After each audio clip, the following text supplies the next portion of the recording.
Mi papá me prohibió ir a la fiesta de Navidad porque mi hermano menor iba a llevar a su exitosa novia. 3 meses después, mi hermano solicitó un trabajo, y Recursos Humanos me presentó como la CEO. Quedó atónito. Luego mis padres aparecieron en mi casa, pero hice una llamada. Me llamo Renata y, a mis 32 años, nunca esperé que mi propio padre me prohibiera ir a nuestra fiesta familiar de Navidad. Construí mi carrera tecnológica en privado, lejos de mi familia, que siempre favoreció a mi hermano menor, Joaquín. Cuando papá llamó para desinvitarme, diciendo que mi presencia podría eclipsar a Joaquín y a su nueva y exitosa novia, algo dentro de mí finalmente se rompió. No tenía idea de que, 3 meses después, Joaquín entraría a mi oficina para una entrevista de trabajo, sin saber en absoluto que yo era la CEO.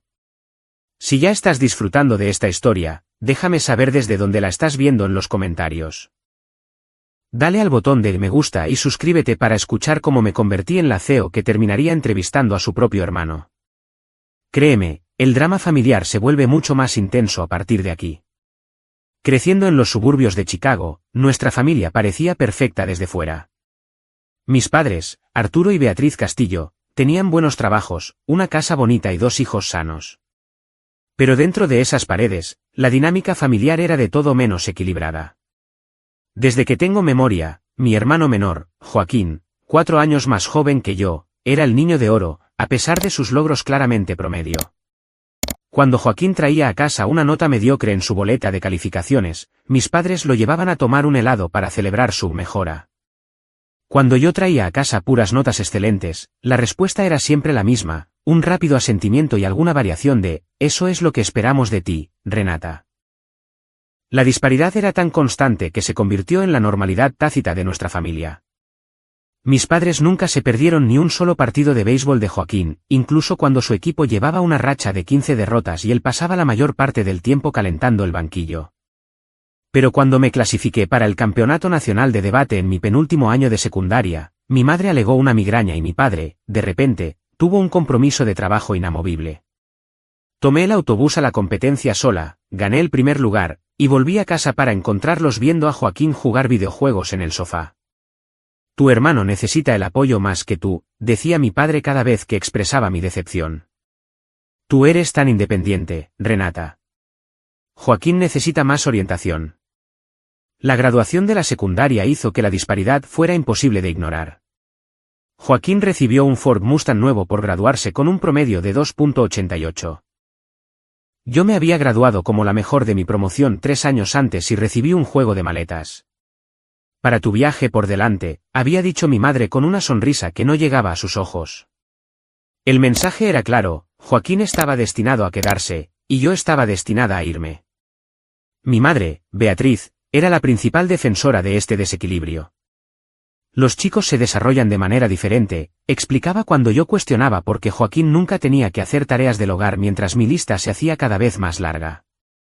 Tu hermano es sensible.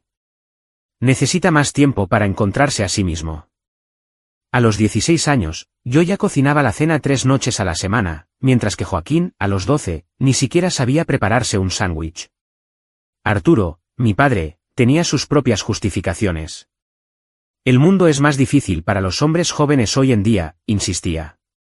Las chicas tienen todos estos programas especiales y ventajas. Esto, dicho por el hombre que se negó a pagar mis tasas de solicitud para la universidad mientras ahorraba dinero para las futuras cuotas de la fraternidad de Joaquín. Este patrón me obligó a desarrollar independencia y resiliencia desde muy temprano. Mientras otros niños tenían padres que revisaban sus tareas, yo me enseñaba cálculo a mí misma con libros de la biblioteca. Mientras a mis amigos sus padres los llevaban a eventos sociales, yo descifraba los horarios de los autobuses y ahorraba el dinero de cuidar niños para comprar entradas de cine. La sensación constante de ser la segunda opción creó un vacío dentro de mí que ningún logro académico podía llenar. Intenté de todo para ganar su aprobación, notas perfectas, liderazgo en actividades extracurriculares, servicio comunitario, incluso aprendí a hacer los postres favoritos de mi padre desde cero. Nada cambió la verdad fundamental de que Joaquín era el sol en nuestro sistema solar familiar, y yo era, en el mejor de los casos, un planeta distante. Cuando llegaron las cartas de aceptación de la universidad, recibí ofertas de 7 de las mejores universidades, incluidas 3 con becas parciales. Mis padres parecían casi molestos por la pila de sobres grandes en la encimera de la cocina. No esperes que paguemos por una escuela privada de lujo, advirtió mi padre, a pesar de que ya habían comenzado un fondo universitario para Joaquín, quien todavía luchaba con el álgebra de primer año. Me fui a la Universidad de Northwestern con 2 maletas, $300 de mi trabajo de verano y la determinación de no volver a medir mi valor a través de sus ojos. El día que me dejaron en la residencia, mi madre me abrazó brevemente y dijo, no te olvides de llamar a tu hermano. Realmente te va a extrañar. Ya estaban de vuelta en el coche antes de que yo hubiera terminado de desempacar. La universidad se convirtió en mi primera experiencia de verdadera libertad. Sin la constante comparación con Joaquín, florecí tanto académica como socialmente. Pero la libertad venía con responsabilidad. Mis padres contribuyeron exactamente 0 a mi educación, explicando que estaban ahorrando para el futuro de Joaquín.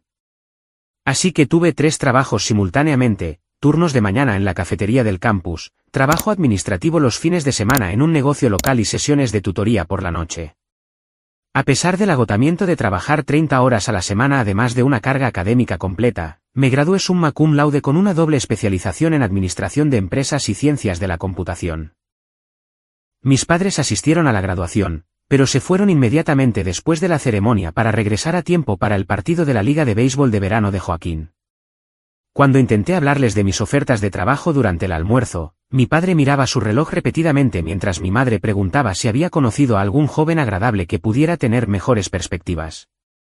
Mi puesto de nivel inicial en Apex Innovation Technologies apenas me alcanzaba para cubrir el alquiler de mi apartamento tipo estudio y los pagos del préstamo estudiantil, pero era un pie en la puerta de la industria tecnológica. Llegaba 1 hora antes todos los días, me quedaba hasta tarde todas las noches y me ofrecía como voluntaria para los proyectos que nadie más quería. Mientras mis colegas se quejaban de la carga de trabajo, yo veía cada tarea como una oportunidad para demostrar mi valía. 18 meses de semanas laborales de 80 horas casi me destrozaron físicamente, pero mi dedicación dio sus frutos cuando identifiqué una ineficiencia crítica en nuestra línea de producción. La solución que desarrollé le ahorró millones a la empresa anualmente y me valió mi primer ascenso a líder de equipo a los 25 años. El nuevo puesto vino con un modesto aumento de sueldo que finalmente me permitió dejar de cenar fideos instantáneos todas las noches. Mis padres permanecieron totalmente indiferentes. Ordenadores, suspiraba mi padre durante nuestras llamadas telefónicas mensuales. Todavía no entiendo por qué no te dedicaste a algo más estable, como la enseñanza. Esto, a pesar de que yo ya ganaba más que cualquiera de ellos. La principal preocupación de mi madre era si mi exigente horario estaba ahuyentando a posibles maridos. Joaquín, mientras tanto, había abandonado el Community College después de 3 semestres sin una especialización declarada. Mis padres describieron esto como tomarse un tiempo para encontrar su pasión y rápidamente le permitieron volver a casa sin pagar alquiler. Pasó por varios trabajos a un ritmo alarmante: ventas al por menor, reparto de comida, venta de teléfonos móviles, cada uno durando unos pocos meses antes de que renunciara o fuera despedido por impuntualidad.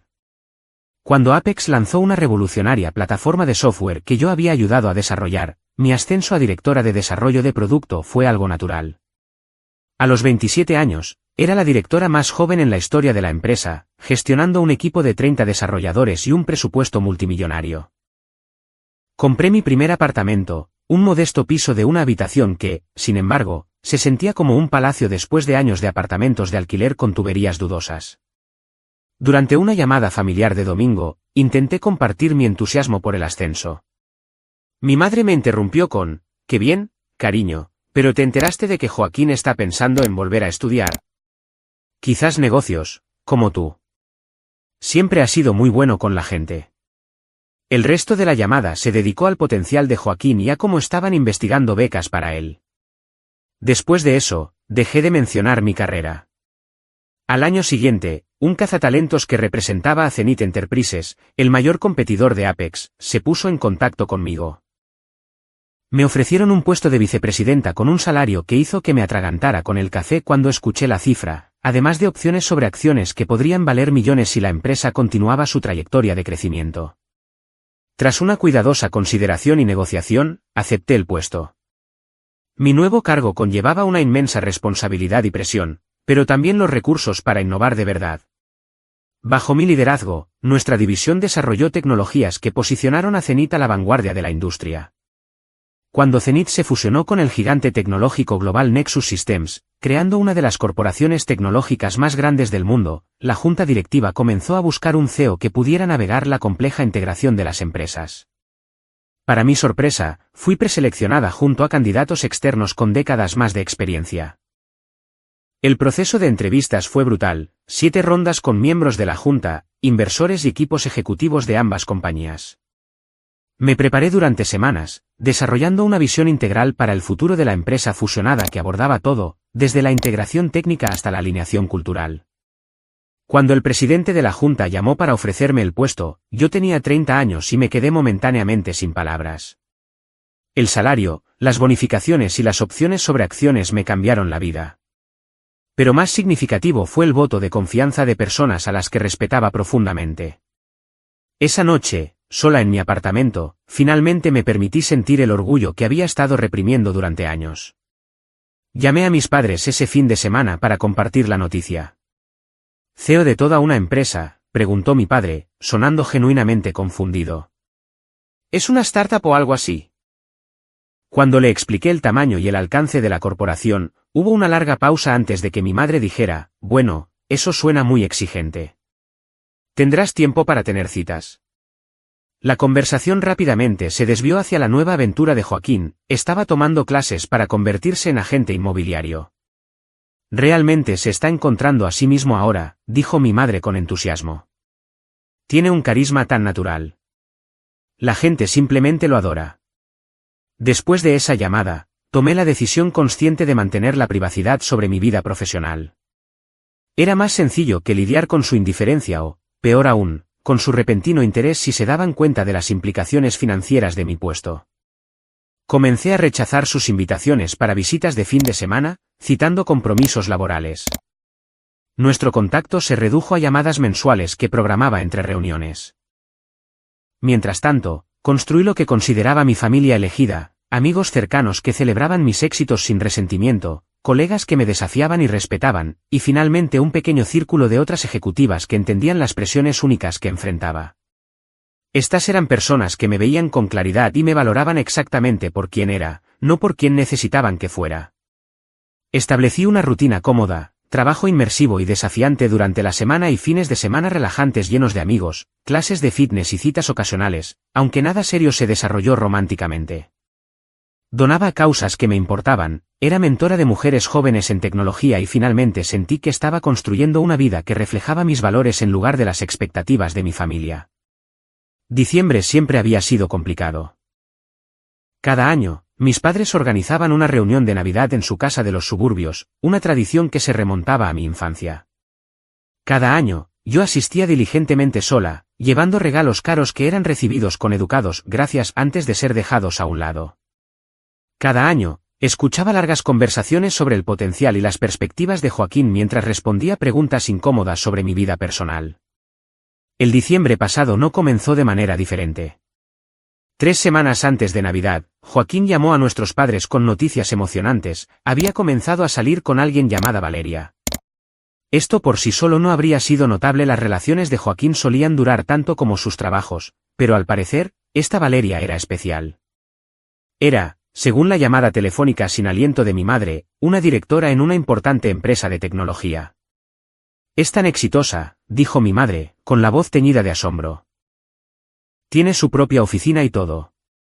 Tu padre y yo estamos encantados por Joaquín. Eso es genial, respondí automáticamente, añadiendo otro documento a mi cola de revisión mientras sostenía el teléfono entre la oreja y el hombro. Tengo ganas de conocerla en Navidad. Valeria podría ser justo lo que Joaquín necesita para encontrar finalmente su camino, continuó mi madre. Parece muy organizada y motivada. Esas cualidades podrían contagiársele.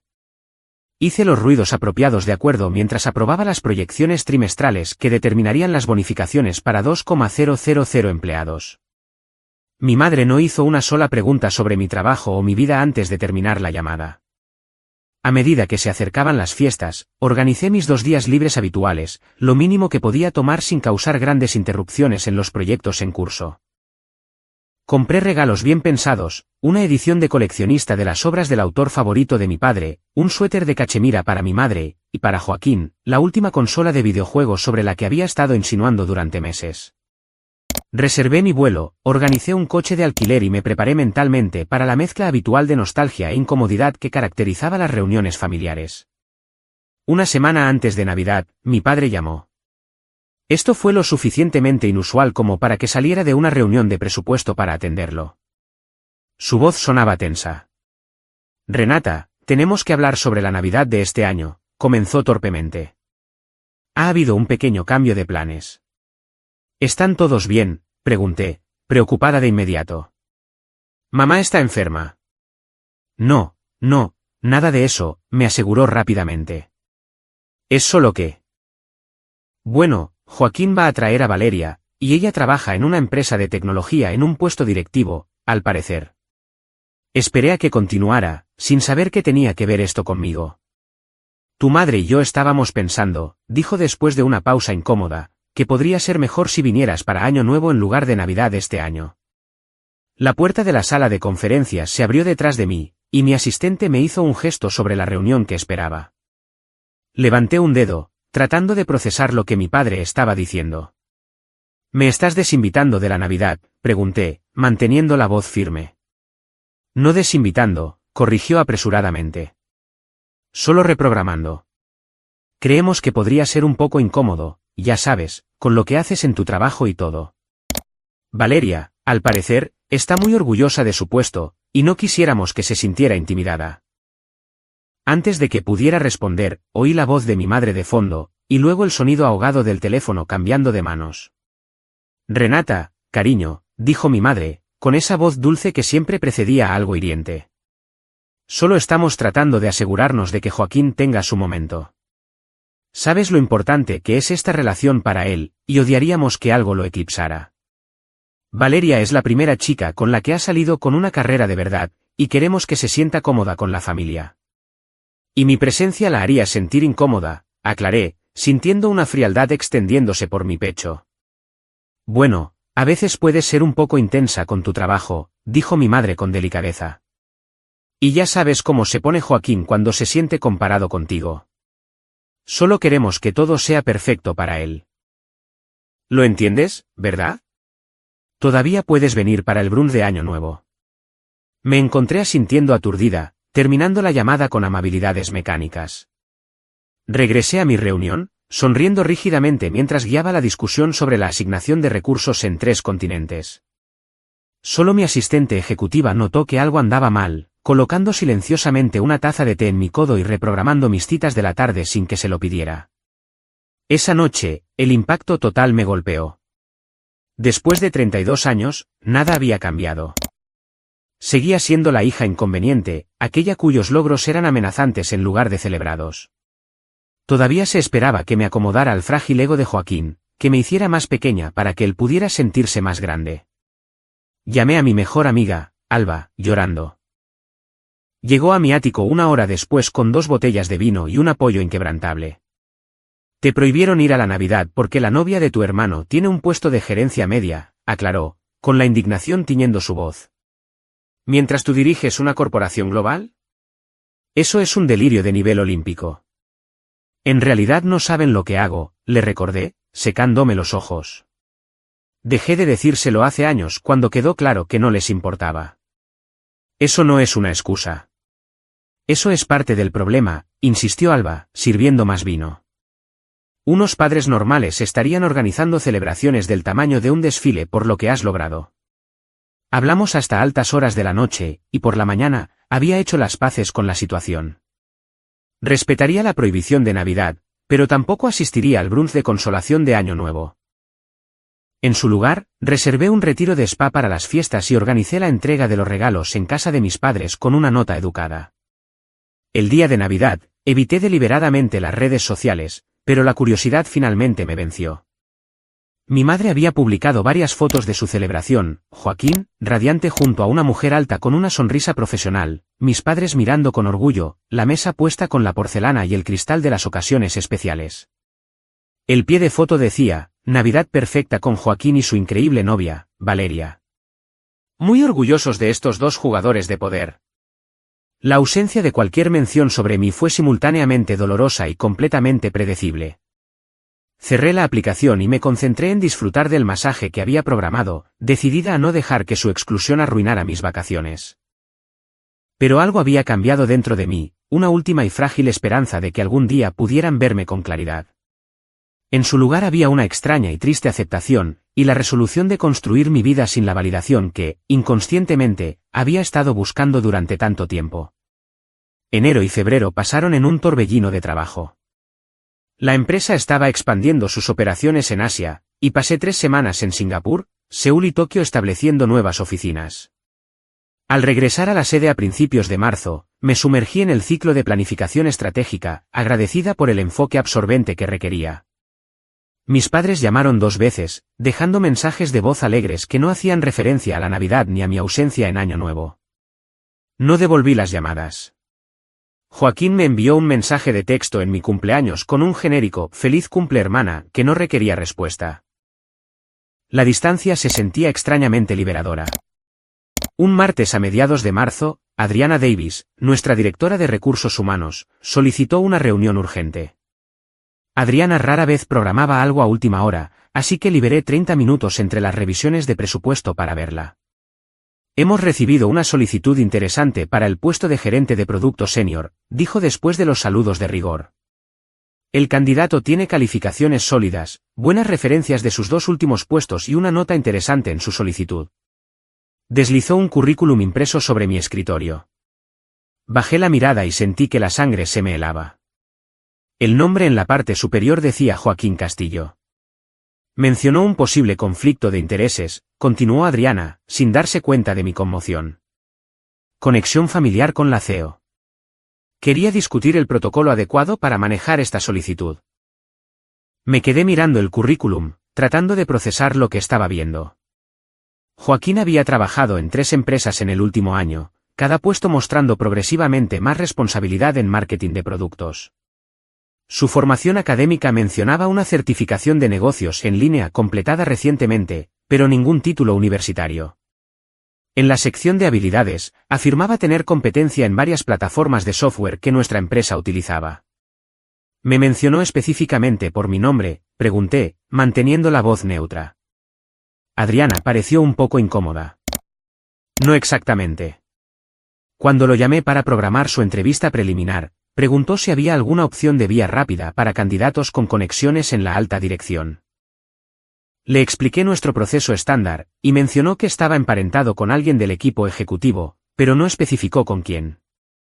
Esto creaba un dilema tanto profesional como personal. Nuestra empresa tenía políticas estrictas contra el nepotismo, pero se referían principalmente a las relaciones de subordinación directa. No había una prohibición explícita de contratar a familiares cualificados en departamentos separados. La pregunta más importante era cómo Joaquín había llegado a esta solicitud específica. Hasta donde yo sabía, no tenía idea de dónde trabajaba yo, y mucho menos de mi puesto. Tendré que abstenerme del proceso de contratación inicial, le dije a Adriana después de considerarlo. Por favor, lleva a cabo la selección estándar y las entrevistas departamentales. Si llega a la ronda final, revelaré la relación y realizaré la entrevista ejecutiva como lo haría con cualquier otro candidato. Nuestra política de ética lo permite siempre que haya transparencia. Adriana asintió, tomando notas.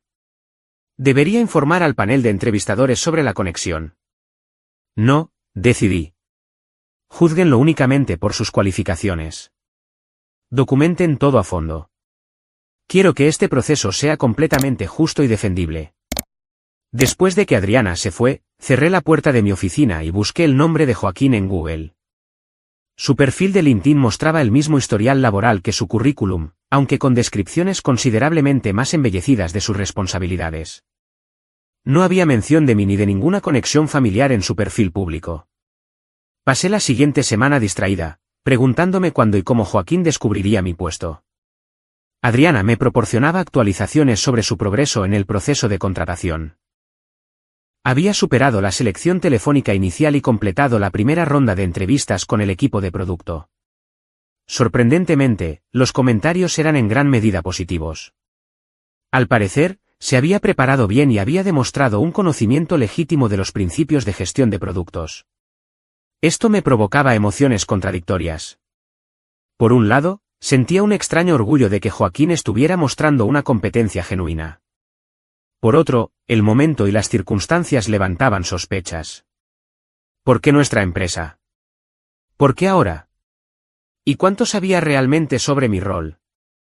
La situación requería consultar con más gente que solo RRHH. Programé una reunión confidencial con nuestra directora jurídica y nuestra directora de ética, explicando las circunstancias únicas.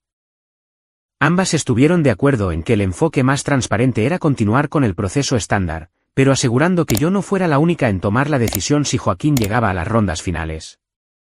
Podemos añadir un entrevistador ejecutivo adicional, sugirió Pilar González, nuestra CLO.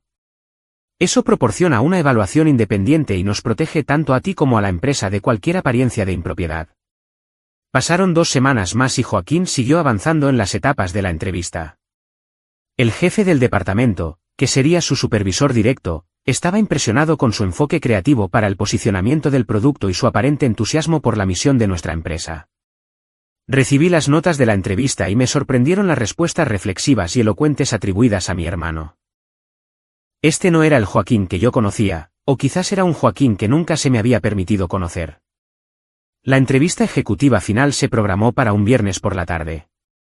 Organicé que nuestra directora de marketing se uniera a mí, informándola de la situación sin revelar mi historia personal con Joaquín. Mi asistente ejecutiva, que sabía más sobre la dinámica de mi familia que nadie en la empresa, me dirigió una mirada comprensiva al confirmar la cita. «¿Quieres que me quede hasta tarde por si necesitas algo después?», ofreció. Sonreí agradecida pero decliné. Pasara lo que pasara, esto era algo que necesitaría procesar sola. La noche antes de la entrevista, apenas dormí. Ensayé preguntas profesionales, me preparé para varios escenarios y traté de anticipar la reacción de Joaquín. ¿Se enojaría? ¿Se sentiría avergonzado? ¿Intentaría aprovechar nuestra relación? ¿Retiraría inmediatamente su solicitud? Por la mañana, me sentía agotada pero resuelta a manejar la situación con la misma profesionalidad que aplicaba a todos los aspectos de mi trabajo. El viernes por la tarde llegó con una velocidad inquietante. Desde la ventana de mi oficina, vi a Joaquín entrar en nuestro edificio a la 1:45, 15 minutos antes para su entrevista de las 2. Incluso desde 20 pisos de altura, reconocí su forma de caminar, la misma arrogancia segura que había desarrollado en la secundaria. Llevaba un traje nuevo, gris carbón y bien cortado, lo que sugería que había gastado considerablemente en su apariencia para esta entrevista. Las cámaras de vigilancia siguieron su progreso a través de la seguridad, el registro de visitantes y su acompañamiento hasta el piso 18, donde tendrían lugar las discusiones preliminares. Recibí actualizaciones por mensaje de texto de los jefes de departamento que se reunieron con él. Las conversaciones iban bien. Estaba haciendo preguntas inteligentes sobre la estructura del equipo y la metodología de desarrollo. Parecía genuinamente entusiasmado con la misión de la empresa. A las 3:30, mi teléfono vibró con un mensaje de Adriana, entrevista final en la sala de juntas ejecutiva en 15 minutos. La CMO ya está allí. Recogí mis notas, me ajusté la chaqueta y tomé el ascensor privado hasta el piso 22. Nuestra directora de marketing, Elisa Reeves, estaba revisando el currículum de Joaquín cuando entré en la sala de juntas. Su historial es un poco atípico, comentó. Pero sus ideas sobre el sector de la electrónica de consumo son sorprendentemente innovadoras. Tengo curiosidad por ver cómo maneja las preguntas estratégicas. Asentí, tomando asiento a la cabeza de la mesa, de espaldas a las ventanas panorámicas que mostraban el horizonte de la ciudad. Elisa se situó a mi derecha y dispusimos los materiales de la entrevista entre nosotras. Exactamente a las 3:45, la puerta de la sala de juntas se abrió. Adriana entró primero, seguida por Joaquín. Su expresión era de confianza, casi arrogante, mientras entraba en la sala, pero eso cambió en el instante en que sus ojos se encontraron con los míos. La transformación habría sido cómica en cualquier otro contexto. Su rostro pasó rápidamente por la confusión, el shock, la incredulidad y, finalmente, un horror creciente. Se detuvo en seco, con la boca literalmente abierta. Renata, soltó. ¿Qué estás haciendo aquí? Mantuve una expresión neutra. Buenas tardes, señor Castillo. Soy Renata Castillo, CEO de Nexus Zenith Technologies. Por favor, tome asiento. Adriana, la profesional consumada que era, no mostró ninguna sorpresa ante esta revelación. Simplemente señaló la silla frente a mí y se excusó, cerrando la puerta silenciosamente detrás de ella. Joaquín permaneció congelado durante varios segundos antes de moverse mecánicamente hacia la silla indicada. Sus ojos recorrieron la sala de juntas, asimilando los adornos ejecutivos, las ventanas del suelo al techo, las sutiles muestras de éxito corporativo. «Tú eres la CEO», repitió lentamente. «¿De toda esta empresa?» «Sí», confirmé, y luego señalé a mi colega. «Ella es Elisa Reeves, nuestra directora de marketing. Nos acompañará en esta entrevista». Elisa le extendió la mano, que Joaquín estrechó automáticamente, sin apartar la vista de mi cara. «No entiendo», dijo. «¿Cuánto tiempo has?» «¿Por qué nunca?» «Señor Castillo», interrumpí con suavidad pero con firmeza. «Tenemos 30 minutos programados para esta entrevista para discutir sus cualificaciones para el puesto de gerente de producto senior.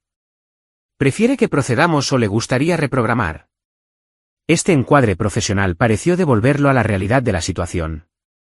Se enderezó en su silla, se ajustó la corbata e intentó recuperar la compostura.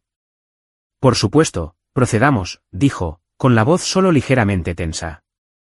«Disculpen mi sorpresa. No esperaba ver a mi hermana hoy». Para mayor transparencia, me dirigí a Elisa. «Como puede ver, el señor Castillo es mi hermano. Me he abstenido de las etapas anteriores del proceso de entrevista para evitar cualquier conflicto de intereses. Sin embargo, la política de la empresa requiere la aprobación de la CEO para todos los puestos de alta dirección». Elisa asintió. «Gracias por la aclaración. Señor Castillo, ¿comenzamos con su interés en este puesto?» La entrevista transcurrió con una profesionalidad superficial, pero la tensión subyacente era inconfundible. Joaquín intentó responder a las preguntas técnicas con competencia, pero su confianza anterior se había evaporado. 2 veces intentó hacer referencia a nuestra relación indirectamente, como alguien que ha crecido entendiendo el liderazgo y más tarde, mi trasfondo familiar me ha dado una visión del pensamiento ejecutivo. Cada vez, lo redirigí a preguntas específicas sobre la gestión del ciclo de vida del producto o la coordinación de equipos multifuncionales. Sus respuestas se volvieron cada vez más dispersas a medida que avanzaba la entrevista, su preparación anterior claramente descarrilada por la conmoción de descubrir mi puesto. Cuando llegamos a la parte del caso práctico, donde los candidatos debían analizar un escenario hipotético de lanzamiento de producto, Joaquín tuvo dificultades visibles. El enfoque reflexivo que, según los informes, había mostrado en entrevistas anteriores fue reemplazado por generalidades vagas y miradas nerviosas en mi dirección. Después de 45 minutos, Elisa terminó sus preguntas y se excusó, explicando que tenía otro compromiso. Cuando la puerta se cerró tras ella, la fachada profesional de Joaquín se desmoronó por completo. «¿Qué demonios, Renata?», siseó, inclinándose hacia adelante. «¿Eres la CEO de una corporación importante y nunca se te ocurrió mencionárselo a tu familia?» «¿Habría importado?», pregunté en voz baja. «¿Cuándo han mostrado tú o nuestros padres un interés genuino en mi carrera?» «Eso no es justo», protestó. «Siempre supimos que te iba bien en tecnología o lo que fuera». «¿Pero CEO? Eso es otro nivel». Mantuve mi compostura profesional. «Joaquín, necesito preguntar, ¿por qué solicitaste trabajo en esta empresa específica? ¿Cuánto sabías sobre mi puesto aquí?» Tuvo la decencia de parecer un poco avergonzado. «Sabía que trabajabas para Nexus Zenith. Valeria lo mencionó una vez». Las piezas de repente encajaron. «Valeria, tu novia de Navidad. ¿Trabajó aquí?» Joaquín se movió incómodamente. «Estuvo en tu departamento de marketing unos 6 meses el año pasado. La despidieron en noviembre por algo de ética. Estaba bastante amargada por eso. Dijo que el liderazgo era tóxico. Cuando me conoció y se dio cuenta de mi apellido, dedujo que podríamos ser parientes. Le pareció divertidísimo que yo no tuviera ni idea de lo que realmente hacías. La revelación dolió más de lo que debería. Así que aplicaste aquí porque». Se encogió de hombros, recuperando parte de su arrogancia habitual. «¿Por qué no? Estoy cualificado. El puesto se ajusta a mi experiencia. Y sí, pensé que tal vez tener una conexión no estaría de más. Aunque no sabía que eras la CEO de verdad. Pensé que quizás jefa de departamento o algo así. ¿Sabían mamá y papá dónde trabajo? ¿Qué hago? Joaquín desvió la mirada. Valeria los conoció en Acción de Gracias. Puede que mencionara algo. No sé qué saben ellos. Nos quedamos en silencio por un momento, el peso de años de mala comunicación e ignorancia voluntaria flotando entre nosotros. ¿Qué pasa ahora?, preguntó finalmente Joaquín. Con el trabajo, quiero decir. Lo mismo que pasaría con cualquier candidato, respondí con ecuanimidad. Recursos Humanos recopilará los comentarios de todos los entrevistadores, incluido el mío, y tomará una decisión basada en las cualificaciones y el ajuste. Yo no seré la única en tomar la decisión. Pero podrías dar una buena recomendación, presionó. Vamos, Renata. Somos familia. Que es exactamente la razón por la que debo tener especial cuidado en no mostrar favoritismo, expliqué. El proceso será justo, Joaquín. Es todo lo que puedo prometer. Se levantó bruscamente, la frustración evidente en cada línea de su cuerpo. Increíble. Todos estos años nos has estado ocultando cosas, jugando a algún juego extraño, y ahora ni siquiera puedes ayudar a tu propio hermano. Permanecí sentada, manteniendo la superioridad física y emocional. No he estado jugando, Joaquín. He estado construyendo una carrera mientras era constantemente ignorada por mi familia. Dejé de compartir porque a nadie le interesaba escuchar. Bueno, ahora nos interesa, dijo con una risa áspera. Espera a que mamá y papá se enteren. Se van a volver locos. Su amenaza apenas velada quedó en el aire. Simplemente asentí, terminando la conversación al ponerme de pie y extender mi mano formalmente. Gracias por venir hoy, señor Castillo. Recursos Humanos se pondrá en contacto con usted sobre los próximos pasos. Joaquín se quedó mirando mi mano extendida durante un largo momento antes de estrecharla brevemente. En la puerta, se detuvo y se volvió. Para que conste, dijo, con la voz un poco menos hostil, algunos de nosotros también estábamos tratando de hacer algo con nuestras vidas. No todos tuvimos tu cerebro o tú. Lo que sea que te hace tan perfecta en todo. Antes de que pudiera responder, se había ido. Regresé a mi oficina, cerré la puerta y me permití exactamente 5 minutos para procesar el encuentro. Luego llamé a Adriana y le indiqué que manejara la solicitud de Joaquín según los protocolos estándar, sin tratamiento especial en ninguna dirección. La empresa tomaría su decisión basándose únicamente en el mérito, como siempre lo hacía. Esa noche, me serví una generosa copa de vino y esperé las inevitables consecuencias. No tuve que esperar mucho. La tormenta estalló menos de 24 horas después. El sábado por la mañana, mi teléfono móvil explotó con notificaciones, 6 llamadas perdidas de mi madre, 4 de mi padre y una serie de mensajes de texto cada vez más dramáticos. Joaquín nos lo contó todo. Llámanos inmediatamente. ¿Cómo pudiste ocultarle esto a tu familia? Tenemos que hablar de esta situación con tu hermano. Renata, esto es serio. Llámanos ahora. Silencié mi teléfono y salí a correr 5 millas, dándome espacio para prepararme mentalmente para la conversación que se avecinaba. Cuando regresé a mi apartamento ático, me duché, preparé café y estaba considerando devolver sus llamadas cuando la seguridad de mi edificio me llamó. Señorita Castillo, hay 2 personas en el vestíbulo que dicen ser sus padres. Insisten mucho en verla. ¿Debo hacerlos subir? Cerré los ojos brevemente. Por supuesto, aparecerían sin avisar. Sí, por favor, acompáñelos. Gracias. Ordené rápidamente el ya inmaculado salón, más por energía nerviosa que por necesidad.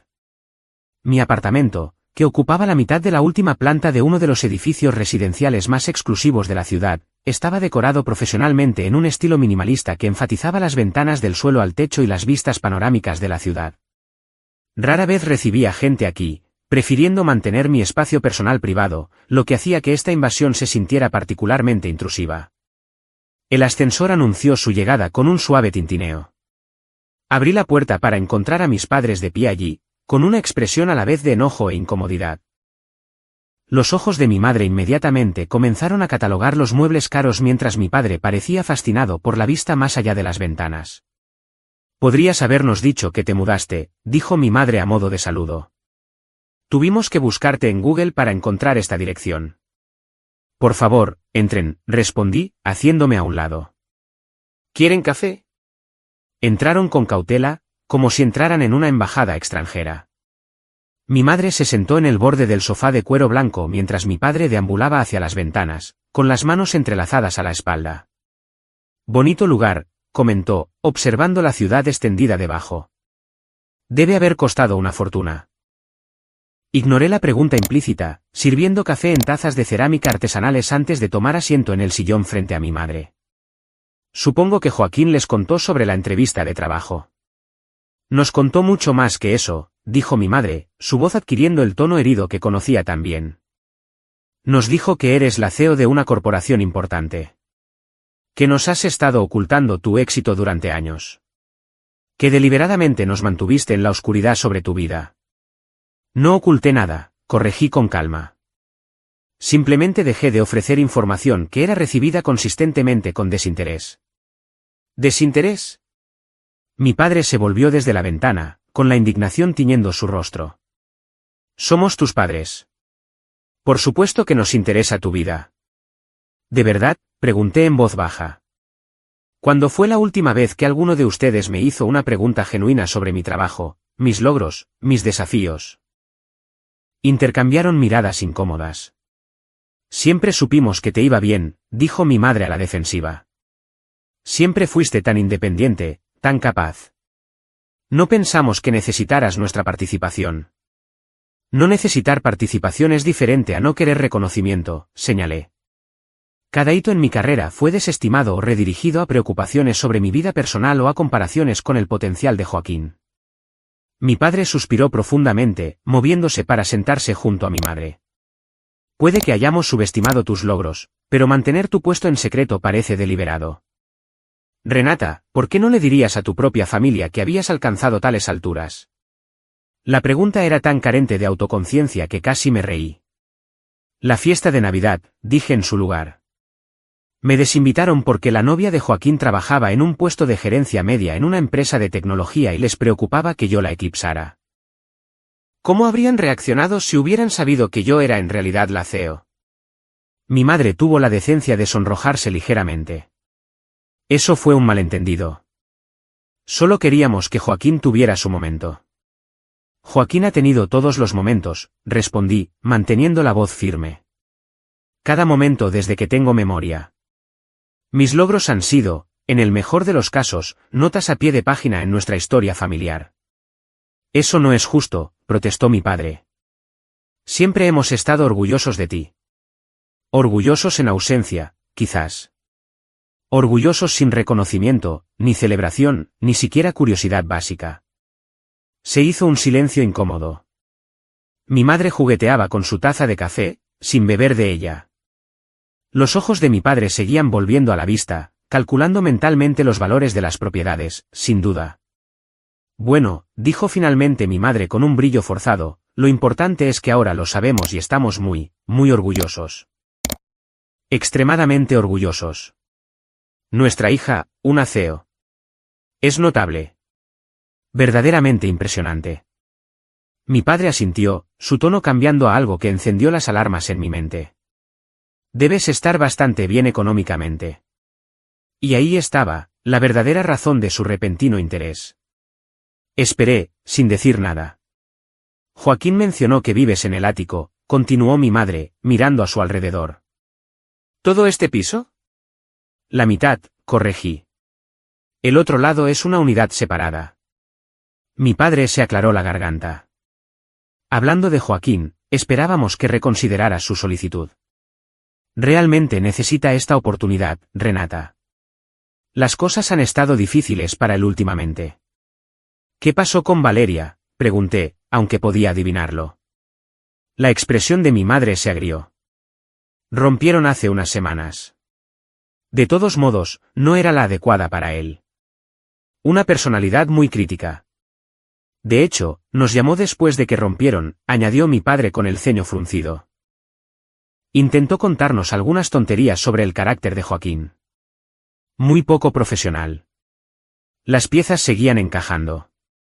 Valeria, al parecer, había intentado advertir a mis padres sobre Joaquín, del mismo modo que sin querer me había revelado su posición a él. Ambas revelaciones habían sido ignoradas hasta que se volvieron útiles. No puedo discutir la solicitud de Joaquín, dije firmemente.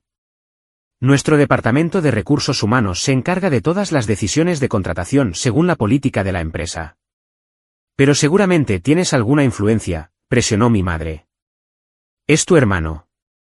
¿Qué es exactamente la razón por la que debo tener especial cuidado en no mostrar favoritismo? Repetí, las mismas palabras que le había dicho a Joaquín. Mi padre cambió de táctica. Renata, tenemos que ser honestos contigo sobre algo. Tu madre y yo estamos en algunas dificultades financieras. Mi madre le lanzó una mirada pero no lo contradijo. La casa necesita un techo nuevo, continuó. Y los impuestos a la propiedad han subido significativamente. Tuvimos que sacar una segunda hipoteca el año pasado para ayudar a Joaquín con algunos gastos. Ya veo, dije neutralmente. Nunca te lo pediríamos directamente, se apresuró a añadir mi madre. Pero como ahora estás en una posición tan afortunada, pensamos que tal vez querrías ayudar a tu familia. Después de todo, te criamos, te pagamos la escuela. No podía dejar pasar eso. Ustedes no me pagaron la escuela. Tuve 3 trabajos para pagar mi propia matrícula y me gradué con $40,000 en préstamos estudiantiles, que pagué yo misma. Bueno, te criamos, enmendó mi padre. Te dimos la base para tu éxito. Y ahora que te va tan bien, parece natural que quieras devolver algo a las personas que lo hicieron posible. El descarado sentido de merecimiento en su declaración era asombroso. Después de décadas de favorecer a Joaquín, desestimar mis logros y, más recientemente, prohibirme la entrada en Navidad, ahora se sentían con derecho a recibir apoyo financiero basándose únicamente en la conexión biológica. Necesito salir un momento, dije, levantándome de mi silla. Tengo una llamada importante que hacer. Con su permiso. Caminé hacia mi oficina en casa y cerré la puerta, dejándolos intercambiar susurros en la sala de estar. Casi con certeza asumieron que estaba llamando a mi asesor financiero o al banco para organizar una transferencia. Estaba haciendo un tipo de llamada muy diferente. Cuando regresé 10 minutos después, mis padres estaban examinando el arte en mis paredes, con las etiquetas de precio prácticamente visibles en sus ojos. ¿Has hecho los arreglos?, preguntó mi madre con entusiasmo. Sí, respondí, pero probablemente no del tipo que esperaban. Acabo de hablar con la doctora Inés Ayes, dije, retomando mi asiento. Es una de las terapeutas familiares más respetadas de la ciudad, y ha aceptado vernos para una sesión de emergencia esta tarde a las 4. Inés. Mis padres intercambiaron miradas confusas. ¿Una terapeuta?, repitió mi padre. No necesitamos terapia. Necesitamos asistencia financiera, terminé por él. Sí, eso quedó claro. Pero no estoy ofreciendo dinero. Estoy ofreciendo algo mucho más valioso, una oportunidad para reconstruir nuestra relación en términos más saludables. El rostro de mi madre se tensó. Renata, esto no es apropiado. No estamos enfermos mentales. Solo necesitamos un poco de ayuda con los gastos. La terapia no es para enfermedades mentales, corregí amablemente. Es para mejorar la comunicación, comprender patrones de comportamiento y crear dinámicas más saludables. Nuestra familia tiene 32 años de patrones disfuncionales que abordar. Esto es ridículo, farfulló mi padre, después de todo lo que hemos hecho por ti. Ese es exactamente el tipo de declaración que necesitamos examinar, interrumpí. ¿Qué creen exactamente que han hecho por mí que les da derecho a mi apoyo financiero, especialmente después de décadas de favorecer a Joaquín y desestimar mis logros? La franqueza de la pregunta los dejó momentáneamente sin palabras. Esta es mi oferta, continué. Pagaré 6 meses de sesiones semanales de terapia familiar para los 4. Si eligen participar plena y honestamente en ese proceso, y si al final de ese tiempo hemos establecido una relación más saludable, consideraré ayudar con necesidades financieras específicas y documentadas, no con chantaje emocional ni apoyo indefinido. ¿Y si nos negamos a esta terapia?, preguntó mi padre con rigidez. Entonces nada cambia, respondí simplemente. Yo continúo con mi vida como hasta ahora. Ustedes continúan con la suya. Mantenemos la relación distante que hemos tenido durante años. No seré manipulada ni me sentiré culpable para dar apoyo financiero sin abordar los problemas subyacentes. Esto es chantaje emocional, me acusó mi madre. No, corregí. Chantaje emocional sería decir, te criamos, así que nos lo debes. Lo que yo ofrezco es un camino hacia una sanación genuina y una relación, no una transacción. Mis padres conferenciaron en susurros agitados. Finalmente, mi padre se volvió hacia mí. ¿Y tú pagarías por estas sesiones? Sí. La doctora Hayes nos espera hoy a las 4 para una consulta inicial. La decisión es suya. Para mi sorpresa, aceptaron, aunque con evidente reticencia. Esa primera sesión fue dolorosamente incómoda. La doctora Hayes, una mujer serena de unos 50 años, creó un espacio neutral donde cada uno de nosotros podía hablar sin interrupción. Mis padres estaban a la defensiva, Joaquín estaba hosco y yo luchaba por articular décadas de dolor sin sonar mezquina o vengativa. Pero algo inesperado sucedió cerca del final de esa primera sesión. Cuando la doctora Hayes nos pidió a cada uno que nombráramos una cosa que desearíamos que los demás entendieran sobre nosotros, Joaquín dijo algo que cambió mi perspectiva por completo. Desearía que entendieran que ser el favorito es su propia especie de prisión, dijo, sin mirar a nadie a los ojos. Todos esperan que seas especial, pero nadie te enseña cómo. Simplemente siguen poniendo excusas cuando fracasas. En ese momento, vi a mi hermano con claridad, quizás por primera vez. El estatus de niño de oro que yo había envidiado tenía sus propios efectos perjudiciales. Mientras que yo había desarrollado independencia y resiliencia por ser ignorada, a Joaquín nunca se le había permitido experimentar las consecuencias o desarrollar su propia identidad separada de las expectativas de nuestros padres. El proceso de terapia fue difícil y a menudo doloroso. Mi padre se resistió inicialmente, asistiendo a las sesiones pero participando mínimamente. Mi madre lloraba con frecuencia, oscilando entre la justificación defensiva de su crianza y el remordimiento genuino. La participación de Joaquín fue quizás la más sorprendente. Después de que su solicitud de empleo fuera rechazada, recibió una oferta de otra empresa basada en parte en habilidades que había desarrollado genuinamente, pareció motivado a entender su papel en nuestra disfunción familiar. La doctora Hayes nos ayudó a identificar los patrones que habían definido nuestras relaciones. Mis padres reconocieron su favoritismo, aunque les costó reconocer su impacto total. Joaquín y yo comenzamos a tener conversaciones fuera de la terapia, construyendo cautelosamente una relación de hermanos que nunca antes había existido realmente. En el trabajo, mantuve estrictos límites profesionales. La solicitud de empleo de Joaquín se manejó de acuerdo con los procedimientos estándar, aunque no fue seleccionado para el puesto, los comentarios que recibió lo ayudaron a conseguir un trabajo en otra empresa de tecnología donde podía desarrollar sus habilidades sin la sombra de las conexiones familiares. La marca de los 6 meses se acercó más rápido de lo que esperaba. Habíamos progresado, aunque todavía había áreas frágiles y reveses ocasionales. Mis padres habían comenzado a hacer preguntas genuinas sobre mi trabajo y mi vida, esforzándose por mostrar interés sin motivos ocultos. Joaquín y yo habíamos establecido una amistad tentativa, reuniéndonos ocasionalmente para tomar un café y discutir tendencias de la industria y crecimiento personal.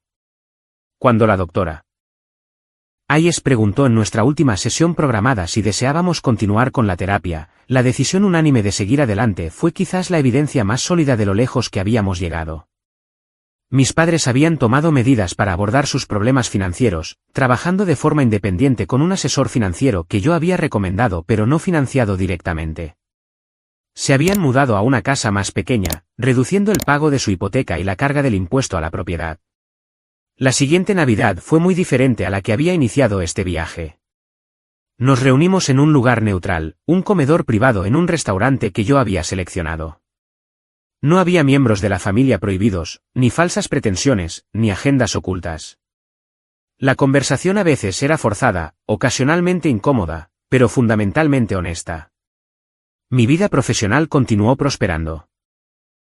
Bajo mi liderazgo, Nexus Zenith Technologies se expandió a nuevos mercados y desarrolló innovaciones que mejoraron genuinamente la vida de las personas. Fui reconocida en publicaciones de negocios y premios de la industria, reconocimientos que se sentían significativos pero que ya no eran esenciales para mi sentido de autoestima. El cambio más profundo, sin embargo, fue interno. Ya no medía mi valor a través del reconocimiento de mi familia o la falta de él. Había aprendido a apreciar sus esfuerzos por cambiar mientras aceptaba sus limitaciones. Había descubierto que las relaciones familiares, como todas las relaciones, requieren límites, honestidad y respeto mutuo para ser saludables. A nivel personal, comencé a tener citas más abiertamente, sin tener que encajar las perspectivas románticas en un horario de trabajo agotador. Cultivé amistades más profundas y conexiones comunitarias, reconociendo que el éxito sin relaciones significativas era, en última instancia, hueco. Joaquín encontró su propio camino, uno adecuado a sus talentos reales en lugar de a las expectativas de nuestros padres. Descubrió una aptitud genuina para el diseño de experiencia de usuario, un área donde su empatía natural y su creatividad podían brillar. Nos convertimos en colegas profesionales en la industria en general, consultando ocasionalmente sobre proyectos o refiriéndonos oportunidades mutuamente. Mis padres nunca entendieron completamente la profundidad de su favoritismo o su impacto, pero hicieron esfuerzos genuinos por distribuir su atención y afecto de manera más equitativa. Comenzaron a celebrar mis logros, aunque a veces torpemente, y permitieron que Joaquín experimentara las consecuencias naturales en lugar del rescate constante. El viaje no fue perfecto ni completo, ni mucho menos. Todavía teníamos momentos en los que caíamos en viejos patrones, todavía teníamos conversaciones que terminaban en sentimientos heridos o malentendidos. Pero ahora teníamos herramientas para reconocer estos patrones y abordarlos honestamente en lugar de permitir que el resentimiento se enconara. La verdad que descubrí a través de este proceso fue a la vez simple y profunda: la autoestima no puede provenir de la validación externa, especialmente de aquellos que no pueden o no quieren proporcionarla. La verdadera sanación comienza con aceptar a las personas por lo que realmente son, no por lo que necesitamos que sean, y luego tomar decisiones conscientes sobre el papel que desempeñan en nuestras vidas. Ya no necesitaba que mis padres vieran mi valor para conocerlo yo misma. Ya no necesitaba que Joaquín fracasara para sentirme exitosa. Y quizás lo más importante, ya no necesitaba disminuir mi luz para que otros se sintieran cómodos con sus propias sombras. Si mi historia resuena contigo, me encantaría escuchar tus pensamientos en los comentarios a continuación. ¿Alguna vez has tenido que establecer límites con miembros de la familia que no podían celebrar tu éxito? ¿Cómo lo manejaste? Por favor, dale me gusta a este vídeo si encontraste valor en mi experiencia, suscríbete si quieres escuchar más historias sobre cómo superar las dinámicas familiares y compártelo con alguien que podría necesitar escuchar que su valor no está determinado por la capacidad de su familia para reconocerlo. Gracias por escuchar mi viaje, y recuerda que a veces la familia que creamos a través de conexiones significativas puede ser tan importante como la familia en la que nacemos.